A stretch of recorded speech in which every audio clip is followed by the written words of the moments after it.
Bonjour et bienvenue. Dans les documents récemment publiés par le département de la justice, le nom de Donald Trump apparaît massivement.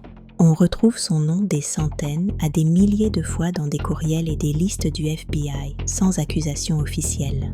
Ces mentions relancent les discussions sur sa connaissance de Jeffrey Epstein et le degré d'information qu'il aurait pu avoir. Un document du FBI rendu public inclut une transcription selon laquelle Trump aurait appelé la police en 2006. Il aurait remercié les forces de l'ordre pour l'arrestation d'Epstein, qualifiant Ghislaine Maxwell de « méchante ». Selon ce rapport, il aurait ajouté que tout le monde savait ce qu'Epstein faisait à cette époque. Cela ne constitue pas une preuve judiciaire de culpabilité et Trump a nié à plusieurs reprises en avoir été informé. Face à ces millions de pages, il a affirmé publiquement qu'il n'y avait rien d'incriminant le concernant. Il soutient que cette publication l'absout de tout soupçon et souhaite que le pays passe à autre chose. Il a aussi menacé d'actions en justice contre ceux qui interprètent ces documents comme des attaques personnelles.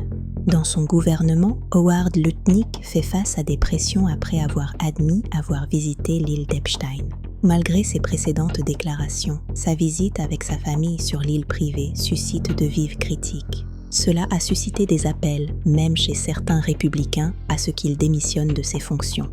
Globalement, l'administration soutient que les fichiers ne prouvent rien contre le président ou ses responsables. Mais les détails continuent d'alimenter des débats publics et politiques intenses à travers tout le pays. Il existe des demandes de transparence plus poussées sur la façon dont ces informations ont été gérées.